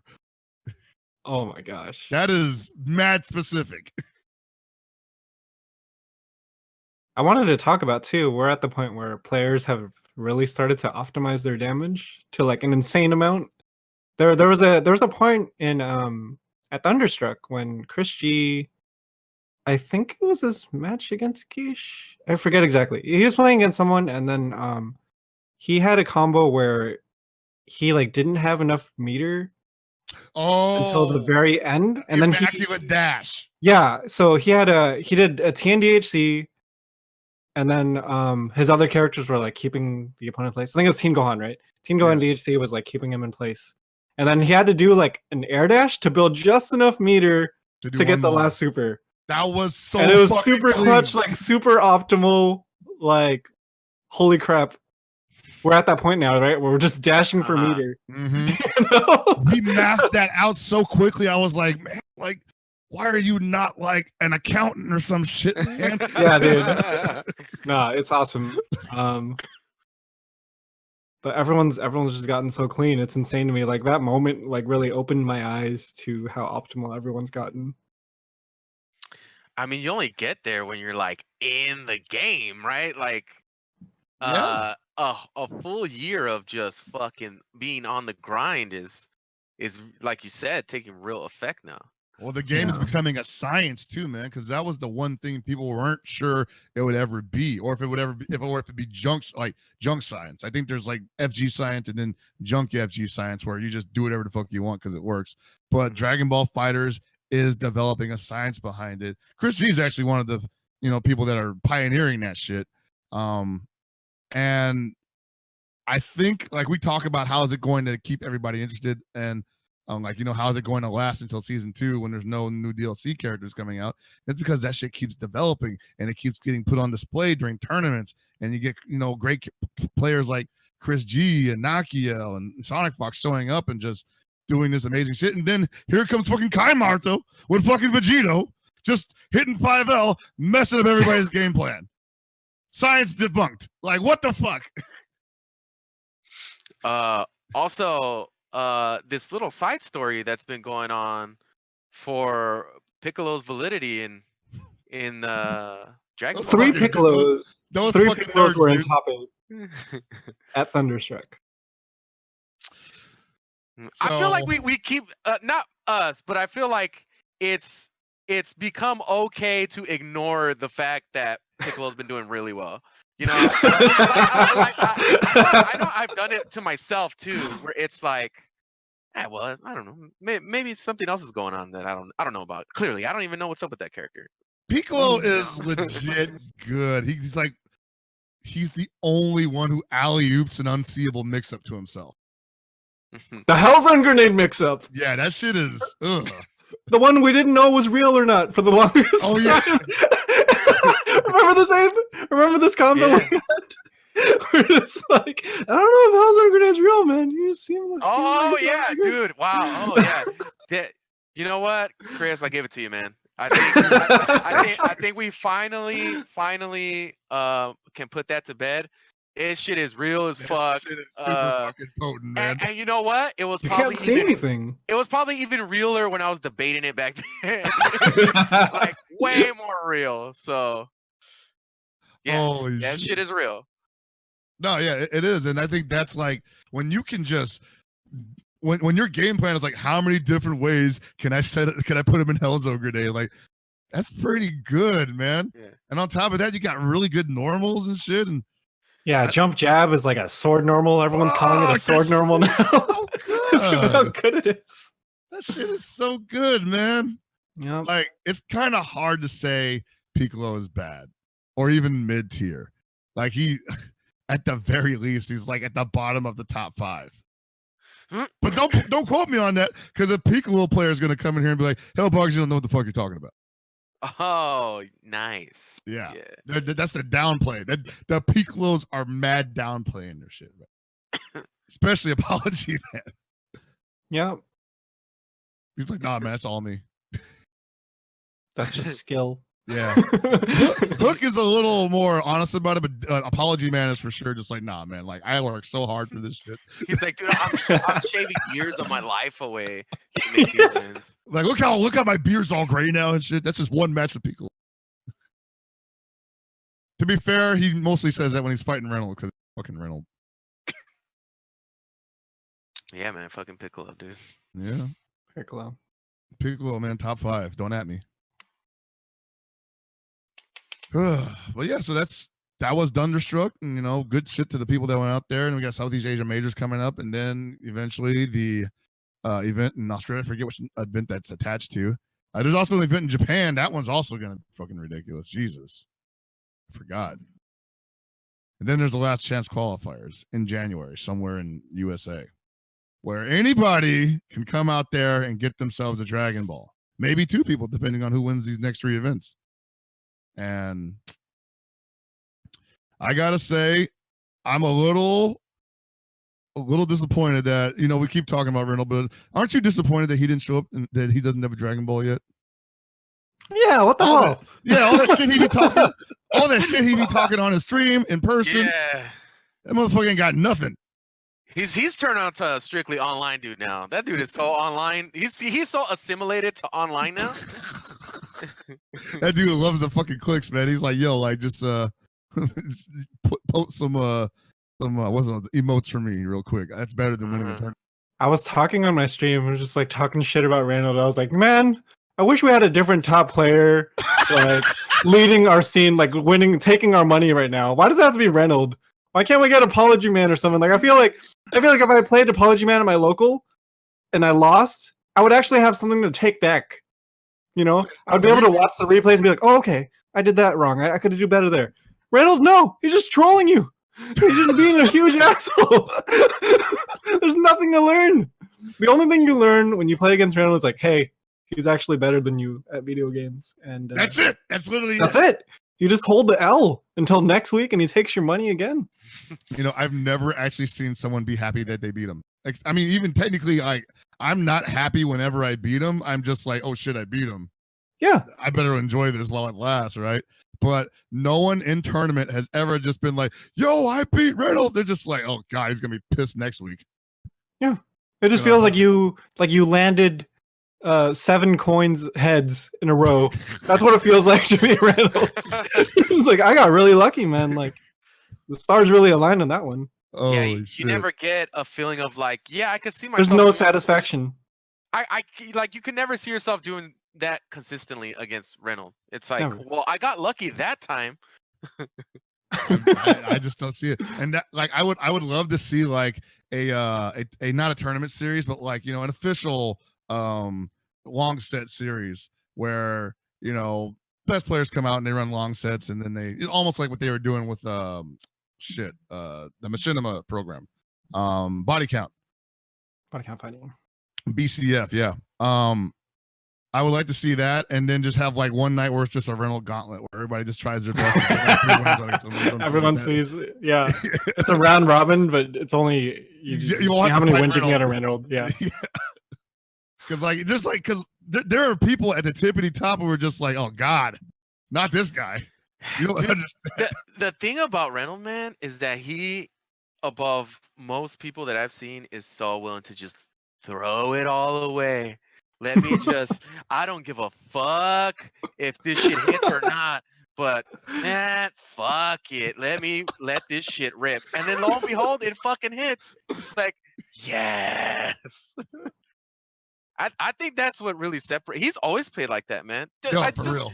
Just watch him. Even it does not matter how big the stage is. He will play at that level of like, I will throw it all away for this dumbass fucking read. I don't fucking care. That's like his secret power. Just not giving a shit, you know. Yeah, man. Like, I would actually like to do a show where, like, you know, it's me and, you know, you can, like, me, you, and Abe, obviously. We just talk about all of the players that, you know, just are problems and, like, you know, fighters and whatnot. Because I feel like we could do a whole episode on Reynold and, like, Sonic Fox. Oh, yeah. Like that easily. Oh, yeah. But yeah, man, like that's like what I really love about this game right now is that now I can actually have these conversations about these players in this game, and it's not just like, hey, I wonder how well they'll do. You know, like, oh, he plays this other game, so of course he's going to be doing this well. But no, they've actually got the fucking results now. There are stats. PGRZ is a thing. I think you're on that. Oh yeah, I'm rank 48. Nice. So I just made the very. And you didn't do shit. Yeah, I for sure. Good shit, man. Proud of you. Yeah, I don't know. I definitely feel out of place on that list. Hey, but let's put Paozu on here because he's a fucking cool guy. Yay! Hey. Yeah. No, man. Actually, I love that. I can't wait for them to update that. I want to do another show on that. And I want to talk about the stats on that have to do with that. That's like such a fascinating algorithm that they use. Supposedly it's all, you know, it's all objective too. It's not like certain people are being placed higher because it's all results from big tournaments. Well, shit, I would put Nakio at number 1 if it was like me. If I'm PG boss, I'm like, hey, you know what to do. Right. Gotta sell some fucking t-shirts around here. Speaking of t-shirts, man, let's show them that new logo design. How about that? All right. Yeah, that's. Well, Yeah, I was actually waiting for him to like pull. That was a good opportunity. You know what? I know what happened to you, Chris. You were like, "Is this a good time? Is this not a good time? Is this a good time?" Fuck it, I it's a pulled the good time. I pulled the Reynold, man. I don't care what time or what stage it is. I want to let my shit rip. You pulled the ripcord right after you jumped out of the airplane. You're like, "Is it now? Is it now? Fuck it, it's now." Anyways, let's bring Gibby back on the stage. We'll segue to another part right after that. Hey, everybody. That was the worst intro I've ever had. I feel insulted now. Actually, no way. That can't be worse than last week's intro. We didn't have a show last week. Stupid. Or the one Anyway. before. Last episode. So we're doing the shirt first. During questions, what are we doing? Let's. Oh, we're already talking about the shirt. We can go into that. That's All fine. right, here. Go ahead and talk about the shirt. Abe, you take it. So ladies and gentlemen, I've been hard at work at creating the new t-shirt design, the new official t-shirt design for MPA. Those of you that have been with us for some time knew that I pulled the old one for a much more satisfactory piece of work, and here it is, ladies and gentlemen. It is available at Teespring. Support the greatest Dragon Ball podcast from the FGC in existence by far, as far as podcast goes. Yeah, man. I'm happy to release it to you guys, and hopefully you guys enjoy it. Yeah. Can you drop the link in there, Gibby? That shit is so cool, man. I'm so happy to be attached to this in any way. Yeah, man. That's what I say about hanging out with all these talented people, man. I'm always like, wow, dude. Like, well, really, the only talent we have here is probably Gibby. He's so good at Mark of the Wolves. I mean, And Jesus. he never sleeps, man. I'm It's also definitely handsome. All right. Yeah. But anyways, look forward to. I will be working on some other designs as well. Look out to the future. I've been busting my ass trying to get my art skills up. So if this is any sign of the good fortunes that are to come, I hope to drop some new dope shit. So yeah. Yeah, There's a shirt, folks. Looks really good, dude. Like you really outdone yourself. I think whatever, I know you work hard for this stuff, and whatever you come up with next is probably going to be just as good, if not better. But honestly, man, this is holy shit. This is definitely something I'm wearing to work. Thanks, man. Appreciate it. Yeah, it's a good shirt. I like it. I gotta be sure to cut that one too. I'm actually wearing right now. I'm wearing the old design. Oh no. This guy always wearing the quality shit. Early adopter, man. Early adopter. fucking adopter. So, do you remember when we saw him wear that shit at was it Night Fight? Yes, And I was like, yes. dude, little baby tear came out of my eye, and I was like, that's how I know he's a real one, man. Yeah, man, you've been like with us from the beginning, and you just believed in, and you just, if not just because you wanted to hang out on a podcast, but you're just like, yeah, dude, this is fucking sick. No, for sure. I mean, I like Dragon Ball. You guys like Dragon Ball, so we're cool. Hey, I've definitely been through worse situations in my life. Yeah, it's but thank you for real. This is definitely the only like podcast that I can think of where it's actually stuff I really, really want to listen to about Dragon Ball Fighters. Hey, are there any other Dragon Ball Fighters podcasts? That's exactly good thing you asked, Tatsu, because that's exactly why we are the best Dragon Ball podcast in existence. Because we are the only Dragon Ball podcast in existence. There's gotta be another, bro, uncontested. Maybe not weekly. Something that happens. Hey man, if they haven't done one in over a month, that's not happening, huh? Hey man, how many episodes are we in? Is it episode 42? Holy shit! This is 42. You guys got to push this vehicle. You got to fucking add like MP3 format for downloads, then people can listen in their cars and like. We got that on episode 43. 43? Between 43 and 45. I asked Chris 3 times before the show, what's the show number? Episode 42. He ignored me. I'm about to find out. Does not feel like 42. I could not hear because the sound of the beer going down my throat drowned everything out. Well, there you go. And see, ever since the first episode of MPA, Hell Pocket has been getting drunk on the show, and nearly here he is in the latest episode of MPA. Hey man, method acting. You know what? It might be 42. I think we're accurate. I just checked. 42. Told you it was 42. Well, shit. Well, shit. Uh, Okay. Well, 42 episodes, man. I was right about Hellzone Grenade. I was right about So, the episode I count. think we're halfway through the Frieza saga in terms of episode count, right? No, we're still in the Saiyan saga. Unless we're talking about Dragon Ball Kai. No, I'm just talking. Are we talking about Kai? I'm just talking Yeah. about Frieza itself, like that saga. Oh yeah, that's too long. Yeah, that's way too long. I don't know, dude. We're post patch now, so we got through some bullshit. You know, Yeah, now it's actually time for Goku to fight Frieza. this might be post Krillin explosion. Damn, we're deep in there. Yeah, that was the whole patch. the whole face of Dragon Ball is about to change forever Perhaps because of one moment. maybe that could be the end of the tour. Shit, anime is about to change forever because of this moment. Do you really trip off of that shit? Anime, like that one moment actually changed the course of shonen anime forever. Everybody wanted a fucking Super Saiyan after that. Yeah, everyone wanted a transformation skill of some sort, right? It had to happen, you know? The main character could not be like just himself the entire series. Like there were still some that did that, but like even Rurouni Kenshin had like a little bit of a psychological upgrade as a transformation, you know? It wasn't Like- psychological. It was more so that the blade controlled him, and when the blade was flipped over, he turned into a psychopath. That's all it was. That's The Super blade. Saiyan, man. The That's Super Saiyan Kenshin. They even gave him like bright red hair and shit when he did it the first time. Like, whoa. Anger is always the catalyst. Mm-hmm. You gotta feel the tinglies on your back. Oh man. Tingles. Yeah, though, man. It's, So many Glorious. characters, so many characters like influenced by Goku, right? Seriously, Okay. man. Like a Rock Lee, Nikali. Nakali. Yeah, Nikali. Nikali's a Dragon Ball character. Dude. I know. I'm not even arguing that. That's crazy. Yeah, I didn't man. think about it. That's why I made him. Iota's Uh, pretty anime. He's got a transformation. Iori? Yeah, yeah. Orochi? Yeah, Orochi is definitely Super Saiyan. Leona's got a transformation. Super Saiyan Leona. Sherman got a transformation. All the Orochi characters. Yeah. Shit, man. Yashiro even powers up like a Super Saiyan. There we go. Devil Jin. Dylan, Devil.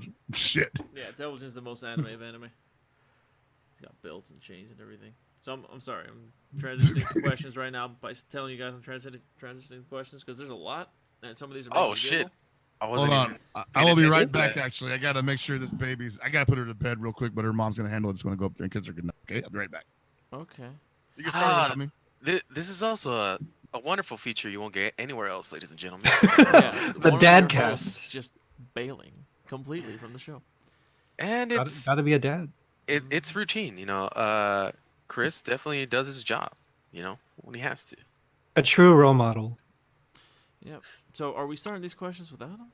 Well, I want to say one thing when he's not here because I don't like to stroke Chris's ego Yeah. when he's Hurry up, here. hurry up. But Chris has been doing pretty good, man. I really like his commentary lately. Yeah, me too. That dude's been getting busy. Yeah. Thunderstruck did a great job outside of comparing 100% of the Mexican KOF players to Reynold. He did a great job. Dude, the thing about Chris is that he's such a fan of the people he's fans of and the communities he's fans of. It just bleeds into everything that he fucking does. Mhm. I wouldn't doubt that if he was talking to a chick, he'd bring up Dragon Ball for like no fucking reason. No. You know? So there's a story that we put up on Twitter. I was gonna say the Twitter. Uh-huh. Jesus, on Twitter about us seeing some 7-Eleven chick talking about KOF. And right away, should I tell her who I am? Should I tell her who I am? All right, Hellpockets is back. Oh, so he's back. now we got Okay, a so he question sucks. segment. Yeah, he does suck. He's terrible. But yeah, anyway. Wow. So questions segment. First question comes from great friend and supporter of the Goons, Gordon, GH the God. He asks, wow, this is misspelled. We had about 9 months of Dragon Ball Fighters now in the tournament scene. As a viewer, competitive Dragon Ball Fighters has become a bit stale or boring. What are your thoughts about this? Changes to the game next season? I shouldn't answer that because I will sound biased. I mean, we kind of covered some of that. But I think,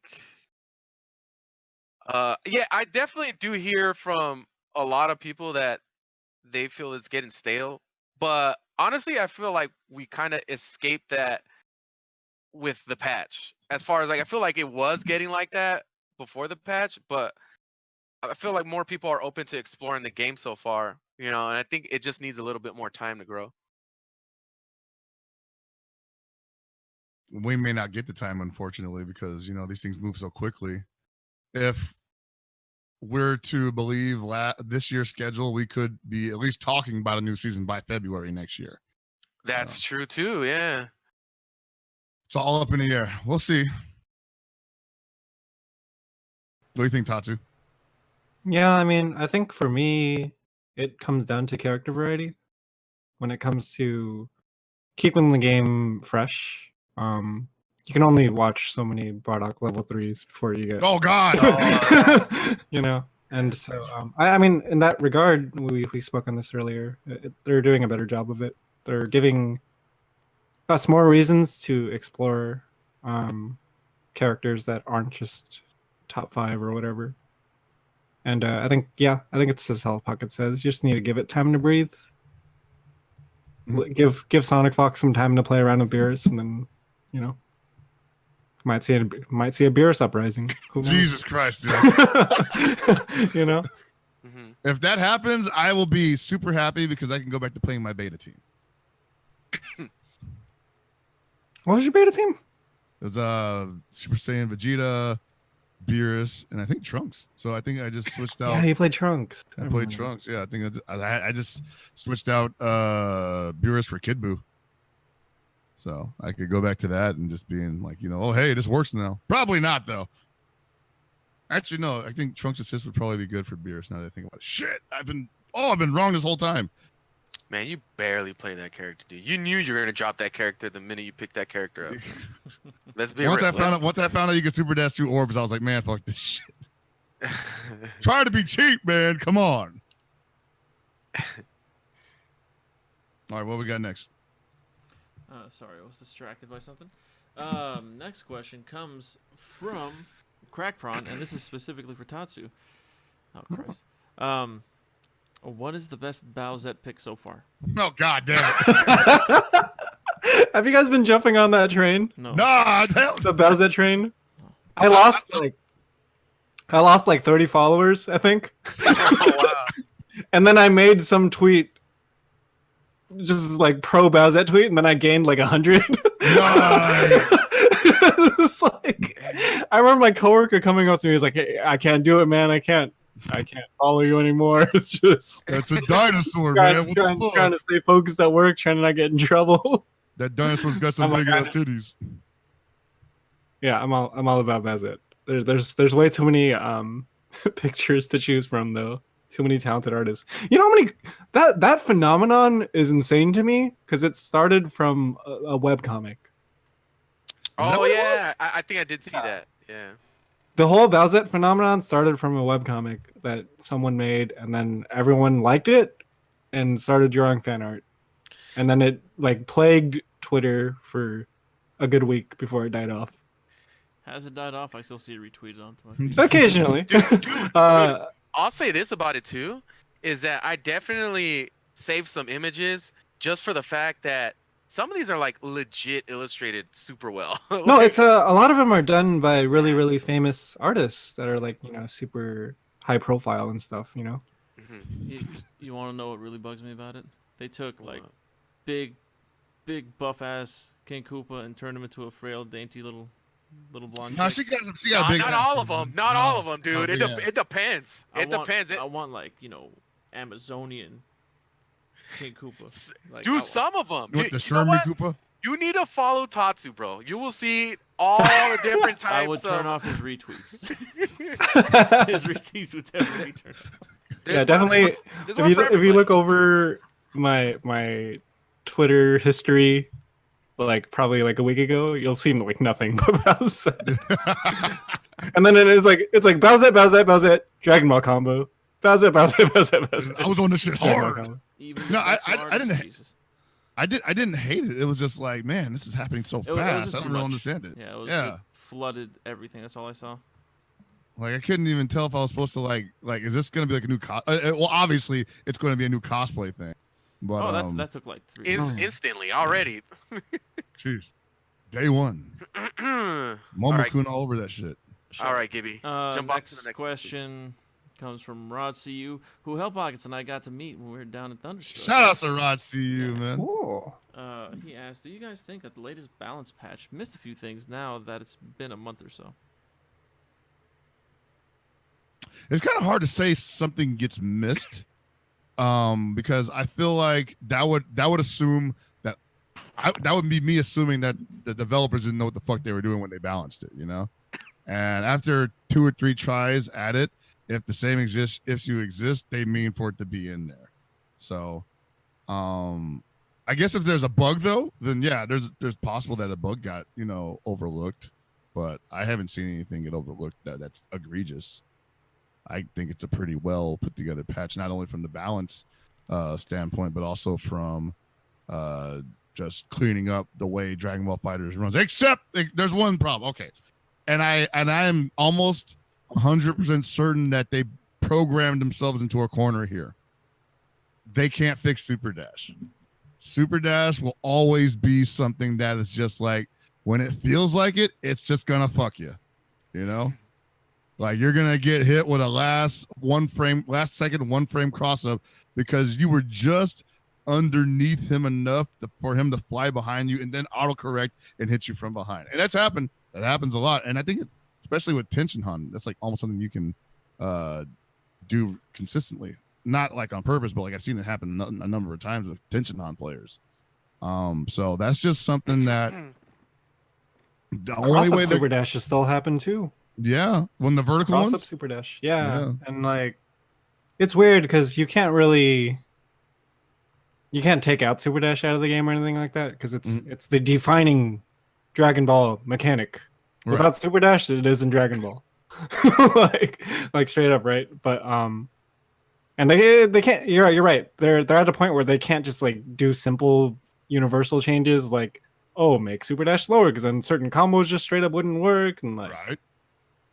It's like, what do you do there, right? The functionality of it would be gone, and so like that is definitely a question for them to deal with in season 2.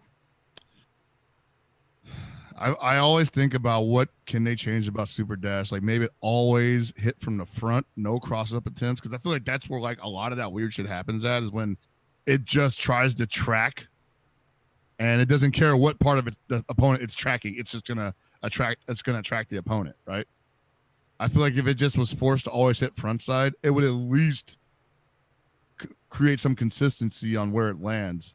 But then again, who knows? Maybe that wouldn't change anything, because one of the bigger problems with Super Dash is if the guy's in front of you, but he's in the air, and you Super Dash at him, and he performs an action like Vanish, you're gonna go vertically all the way up, and then be like stuck at the top of the screen, like. The Matrix is broken. Yeah, it's like one of those really cool, fun systems, but it's super young and fledgling. And I think that they might have stumbled on something that might, in future fighting games, be perfected or even scaled back and smoothed out. But right now, we're dealing with like just straight up raw code. Right now, this is straight up raw frontier. I saw a funny image of Super Dash. It was like low level play. Or I'll send this. Oh no! Yeah. Listen to this. Yeah. Is this it? Yeah. Yeah. Low level DBFZ Super Dash works, and then mid level Dragon Ball FighterZ Super Dash doesn't work, and then high level Super Dash works again. It definitely works again. That's so true, man. Because once you understand the power of Super Dash, you can't stop using it. Yeah. If you don't understand the power of it, you're liable to eat a 2H. That's why the Trunks assist is so important, man. Just throw that thing out there in Super Dash. Or a beam assist. That's why beam assists are good. All right, Gibby, what's the next question? Next question. Another one from Crackprawn. He asks, who would win in an arm wrestling contest? Nakiel's hair or 2010 Tatsu's hair? Wait, what? Oh, 2010, like the year. Yeah. Oh, well, Nakiel's hair has always been longer than mine, so I've never reached his level. But is longer better? Well, what if we were to throw in Mr. Naps into this conversation? Oh, Jesus. Oh, jeez. I think Mr. Naps would destroy As an both of you. assist? as an assist. As a Z assist? No, he would just come down and just like slice their hair just with his powers of Tekken, and that's it. Like he would just win. I see Jimmy on Tekken streams now, and I don't even recognize him. He's like a That's completely true. He looks a little person. different now. Yeah. Yeah. So we'll just leave that answer unanswered. Yeah. We'll have to, Question unanswered? we'll have to like get a time machine. But for that. no, you know, I concede to Nakil. I think Nakil Well- probably takes care of his hair more than I ever did. Wow. we'll solve this great debate on the now debunked Gods of Mayhem. Oh, Gods of Mayhem! We all right. So we actually got that to work once, but it was actually in person in Vegas at the suite, which is like I think. Oh well, that's- see It that wasn't that officially defeats the sanctioned. purpose though. Yeah. If it's in person, then well, whatever. Yeah, Hey, it didn't somebody work. won money for winning is all. that was pretty And then they lost it to no comment. All right. So what we got next question. This is for you. Or wait, hold on. Yeah, this is for you, Tatsu. Comes from Impossibro. Says Tatsu, do you think your early gameplay videos with Nakil pioneered Dragon Ball FighterZ as a fighting game with a low entry barrier but a high skill ceiling? Because at the start there were a lot of doubts. Yeah, I mean, I think so. Because I can only speak for myself here. I mean, Nakil obviously comes from an anime fighting game background, so he's sort of already experienced in Arc System games, I guess you could say. But me, like, I just came from Street Fighter, and like, I did play other games, but like, for me, Dragon Ball FighterZ was completely new territory, and I was still able to pick it up relatively easily. I think it's definitely a low entry barrier but high skill ceiling game in that regard. It's really accessible. Oh, yeah, extremely, yeah. 2H, bro. That's all you need. 2H. 2H is Super Dash, the game. I saw you two play for the first time on that PAX video, and I looked at Abe, was like, man, we didn't know shit. We didn't Yeah, know shit. Clearly, we We didn't clearly know didn't know shit. shit. Oh, And like, I don't think me and Nakil didn't know shit either. You know, that was just us picking up the game after. Yeah. If we were like lucky enough to test it at like E3 or like a previous convention, then that was it, right? Like, you don't really get a ton of time to test anything, but Mm. we were just trying to piece together what we knew about fighting games and what we knew about what we could observe in the actual in-game engine, and be like, okay, this is how this game seems to work, and it ended up working out. I'm really happy that that we were able to attract as many people as we did, thanks to you know, all the replay channel dudes like Yoga Flame and Zeuxis, and shout outs to those guys for giving us exposure. Mhm. Yeah, that was like, God, I feel so ancient talking about this. No, It's it like it does- only been a year. It does feel old though. Like it really does. Yeah. Like, I mean, fuck. I remember Fame was getting put on a lot of those videos too.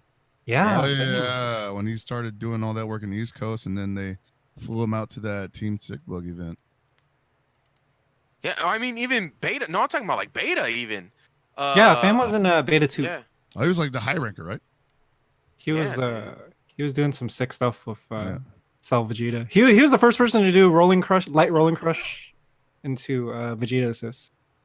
Because even Oh, I that's was right, yeah. I was doing some super unoptimal like EX cell loop business, like a 214H. Oh, yeah. I Into remember call that. assist, into juggle, into 214H, call another assist. Meter That was what burn. I was about. But yeah, shout out Back to when- Fame. Back when Vegeta assist the god, man.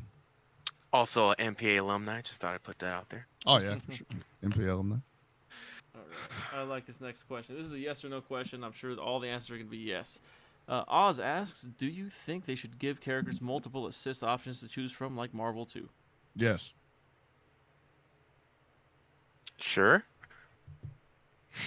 That's a hot take here, but I'm gonna say no. Ah! I was wrong. I'm gonna say no because I feel like adding multiple assists is like a really lazy way to give this illusion of choice and freedom and balance, when really there's only gonna be like one assist that's actually better than the others. You think about third strike supers, right? Yeah. How many people are playing I don't know. What's a Hey, shit? I definitely play. Like with Aegis Reflector on Urian, do you really care about the other two supers? There is a Do you dude out really there care? that is sticking his hand up so hard right now. Do you really care about stun gun headbutt? I definitely play Rashing Mahakin Yang. Yeah, I mean, I think here's the thing. It's fun from just like a mess around point of view, but I think in terms of balance, there's always going to be like an optimal assist or whatever. And so I don't know. I kind of like the fact that Dragon Ball Fighters is the way it is assist wise, because it just has this confidence in design, right? It's like, oh, here's Krillin, here's what he does. He throws senzus at you. That is what he does. He's not a Yamcha assist. He's not a Vegeta assist. He's not, he just throws senzus. And if you want senzus, then you pick Krillin. And that's it, right? Yeah, he throws rocks. But obviously, there's ways to design around that. Like, obviously, they buffed Krillin so that you actually get to pick between Rock and Senzu now and stuff. Oh, that's nice. I didn't know that. Obviously, Vegeta assist was nerfed, and so there's still room to fine tune in between that. But I just balancing harder. I would say that I think more characters need more special moves before you add more assists. There. Okay. All right, let's go to the next question. Where did I put these questions? Here's the next question. Impossible with another question says, why do you think Toriyama retconned Bardock's story when Toriyama put him in the manga as a flashback because he liked Bardock movies so much? That's not a retcon, man. Dragon Ball Minus sucks. It's not a retcon. The original story was that Frieza was reminded of Bardock because of Goku and just his appearance. Never actually retconned whether or not Bardock was the last Saiyan that Frieza saw before he blew up the planet. That could still very much be true. Okay. The only thing he retconned was that he knew who his son was, which is not in retcon. That wasn't canon to begin with. So. Okay. And final question comes in from Reynold. Reynold asks, why didn't Tatsu find the solo touch of death with Nappa before Reynold? This asshole. Did you guys see the clip of Reynold doing like a Nappa TOD on someone, quote unquote TOD? Yes. What I want to know is why the guy was still playing after it was over. Like, he was clearly not hitting any buttons. Oh, I did see that actually. I saw that clip live because I hosted Reynold on Twitch, and then I hopped over to see what he was up to. And then he was doing the stupid ass Nappa TOD. It was like a blue beat combo. None of it actually hit. And the guy just like gave up and like let go of his stick and got hit. And then I had to see that video again after it was posted on some like Dragon Ball Fighters montage. And I was like, fuck everything right now. I'm just gonna hop off the internet and something else. Isn't that crazy? How he just seems to find the perfect opponent, perfect opportunity. It was a pink square for that to play out. Well, how the fuck does that happen? Think about how like Reynold is the only one that would ever try that. Like, I'm just gonna keep doing it, and it's working. It was a pink square, and Reynold made him look like a green square. The guy did not know how to tech. That's the problem here. He made him forget how to tech. Like I legit it's absurd. I legit thought it was just some dude who just gave up and like was going to the bathroom or just dropped the stick and he walked away from the game, and Reynolds just doing the stupid touch of death to him. And then after he kills him, he immediately starts playing again at the round start. And I'm like, what? That really tied that all together for me because I was like, holy shit, this guy literally was just not teching the whole time. He has no idea. He's gotten all the way through this game without teching without teching anything. What a god. Hey, Gibby, did you want to do those other questions too, or other questions? Yeah, you just get Breaker Dave's one. Did I? And then yeah. Oh, I didn't see Breaker. Sorry. And I Ben and Monica's one. I liked Breaker Dave's. He says, this is specifically for Tatsu. Why don't you attend Wednesday Night Fights anymore? Oh. Why don't I attend? I am not ready. I feel like we touched upon this earlier. Mm-hmm. I don't really feel like coming out to tournaments if I don't like stand a chance yet. That's fair. Right now, like I'm like, I don't know. Like I said, I was in character crisis still. Trying to piece together a way to make, or I tried for the longest time to make Nappa and 17 work, but it just doesn't. Just because 17's assist does nothing for Nappa. Which kind of goes back to my point about like, man, I wish they would do a better job at balancing assists and stop making bad assists, because it basically kills the character in a lot of way. Yeah, it does. In this meta, yeah, like in this meta, like if you don't have a good assist, like you're done. That's why like everyone is praying before 17 came out that he wouldn't have a barrier assist, and lo and behold, they gave him a barrier assist with a counter at the end. Yeah, It's better than 18s. I would like to come out and compete eventually, but for now, I just want to lab more to the point where I'm comfortable. Because man, after not going out to Wednesday night fights and drop kicks and other tournaments for a long time, I gotta say it feels pretty good. Feels amazing. I'm actually getting sleep, like 8 hours of sleep. Yeah. Like I feel great in the morning. I get to spend time with my family and loved ones and shit. It's fucking amazing. You know what, man? I think he just wants you to suffer with him. I think that's really why he's asking. He's someone to distract Reynold. He misses you. See, they're deep in the vortex, so they don't know what normal life is like anymore. For them, it's just like I'm gonna go to Wednesday night fights and stay out till 4 a.m. like, Nah, See, I'm able to see things objectively now. I've been awakened, and I've got the same issue out here with Wednesday night fights in Oakland, man. I can't be out there till like 4 a.m. doing that shit. They changed the schedule for Wednesday night fights in Oakland. It starts earlier now. Oh, really? Yeah, so they Level Up changed the schedule for both Oakland and Orange County Wednesday night fights. Really? And they're both going to be streamed on the main Level Up channel now. I forgot the exact schedule. I believe Oakland starts at 8 or 8:30, ends at 11, and Wednesday Night Fight stream will start, or SoCal Wednesday Night Fight stream starts at 11. So I'm assuming that they're going to try to finish as much of the tournament as possible before 11. Ooh. that is insane. A double feature every Wednesday. Oh, okay, that's doable now. Mm-hmm. I can definitely make that work. Yeah. Wait, so how long is SoCal going to be out there? Well, I think SoCal's still going to start at 9. But what I'm thinking they're gonna do is just the stream is gonna stream be the top 3s, which is Okay. something people have been asking for a long time. Shit, I might have to jump on that. Without having to stream matches for like 4 or 5 hours straight, it'll speed up the whole tournament process. Definitely. Dude, Chris, you know what this really means? It doesn't mean that it's getting started earlier. It means actually that the tournament's gonna be longer. So now, yeah, dude, we're on tournament standard time, right? Like, yeah. Crack is saying in chat, OC doesn't start at 9. They keep saying it, but it's not starting until 10ish. That's fine. I don't care when it starts. I'm just relaying the information that I got from the internet. Okay. Oh, the internet's I don't know, man. Okay. I like sleep. Can't blame the internet. Also, what was it? The last Saga? No, not Saga. Is it Saga? Yeah, the last Saga event is at BAM 10. I think it's called BAM Battle at Melbourne. Yeah. I think that's what it's called. Battle Arena Melbourne or something. Yeah.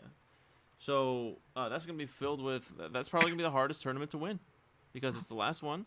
Yeah, it's right next to Asia, and yeah, it's gonna be fun for all the American players and European players trying to go, who are gonna be like extremely jet lagged. And yeah, Reynold, you need to go to Australia, pal. Oh, he'll do it too, man. He needs to. What the fuck? Jaden Smith has a song called Goku. Oh yeah, someone linked that in God. my chat. It had nothing to do with Goku. Obviously, yeah. As you would expect. Yeah, I was just like, man, he just says words. Kind of reminds me of the Soldier Boy song, "Bitch I Look Like Goku." The hit song. Bitch I Look Like Goku. You ain't taken a bath in 800 years? What? Can be currently heard on Now 38 Holy compilation CD. Damn. Oh man. So does that cover it, or did I miss that other one? I forgot. I think that's about it. Oh, Dadpool just snuck one in. Ask Tatsu who's the best God key and why it's my blue coup. I have this thing with Deadpool where I'm just like, you play like the lamest character. Like Bluku is like not even a cool character. Wow. like he's just Goku with like a teleporty kick, and then he has a command grab that no one will ever land. And I'm just like, why No, don't you man, play Abel a cool character? landed it. Like Vegito. I'm all about Vegito, Vegito is the best God key. but Deadpool hates Vegito. But it's so easy. He doesn't think the character looks cool enough. Me and him are gonna have words. Yeah, dude, I want to look like I'm cooking meth too. You know. I will say though that Gish made Blue Goku look very enticing over last weekend. It's There are very- like a ton of enticing, good blue coups out there. Yeah. Gotcha. All right, so that about covers it for questions.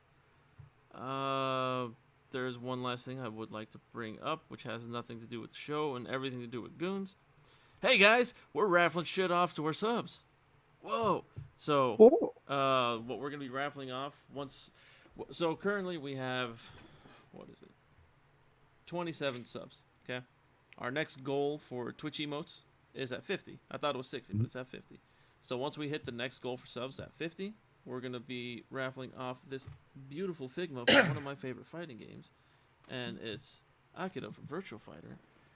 Hey, that is so cool. It's Virtual Fighter awesome. 2 Akira, and he looks beautiful as shit. Look at him. Look You at took him. those pictures? Nah, hell no, I didn't take these pictures. Oh, I was Stole about them to from the say. Figma site. I was like, these are beautiful. wait, that's not Virtua Fighter 2. That's definitely Virtua Fighter 1, Akira. Oh, I absolutely love low polygon stuff like It's fine. this. Virtual Fighter 1. I like Virtual Fighter 2 because the juggles, alright? It's fine. That's fine. No, But, so we have two versions of this. We have the black gi and we have the white gi. We'll be giving one out once we hit 50, and then once we reach our next sub goal, we'll be giving out the other. So if you'd like to enter to win this, it's got to be a sub. And depending on what tier sub you are, you get more entries. However many sub points each tier gives, which we don't know. We just know tier 1s give 1 sub point. You will get that many entries. it'll be like the one, the Terry statue we Yeah, so we gave out a Terry statue a few months ago. Shout outs to GVG. Yeah, GVG guy won it, and I handed it to him at Evo. He came. That's to the right. States. If you win this, we will hand it to you. Shut up. What do you? He personally came to the States for me to give it to him. All right. I am not handing it to you in person.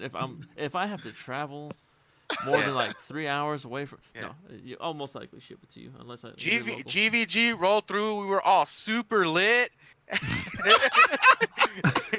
Crack Pound was in there with barbecue sauce.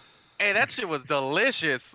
We need to pitch in and get some more of that stuff. For real, that was not that bad. It was good. Dang, you guys got to hang out with GVG? Yeah, Yeah. Yeah, GVG's man. sick. That's sick. Our producer of our intros, man. He's been taking off in his endeavors so far, man. Yeah, he's been getting busy. Yeah. Yeah, Especially now with the whole, YouTube copyright music thing that they've been Yeah. going really dude. hard on. He is. He's so for him, the shit that he does to me is so fucking valuable. You know, to be able to, hey man, I need some original music. Like, okay, and then he like legit kind of shits that shit out like super fast, which blows my mind that he does that. But yeah, man, shout outs to GVG. If you guys have not heard of him, he has a YouTube channel, GVG, and contact him for some music, man. He's great. We have him all across our Game Goons network. He also has a Twitch, which I believe is GVG guy, right? The I think so. GVG guy, GVG kid. I forget his Twitch name. But he streams himself making music Yeah, on Twitch. I'll drop a link to his Twitter. What? right now. I dropped a link to his YouTube in the chat, so we're. Oh, okay. Yeah. Anyways, we you handed him the Terry statue, which was also really amazing. Yeah, I don't know if he did anything with it.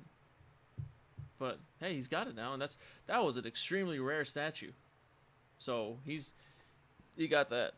That's why I'm putting a limit on this one now. Like, hey, you need to bring this much in for us to give this. Also, we're trying to get more emotes on the channel. The more emotes we get, the more emotes you guys can use as subs. And hopefully, you know, we can get some good emotes on. We've been planning on bringing emotes. We just haven't really...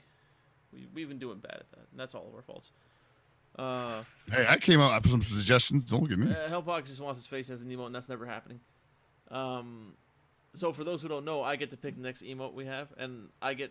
So, because these assholes, Hellpockets and Walkman, decided to put my face as the first emote, I said that their faces are never going to be emotes on this channel. That's it. That's not like...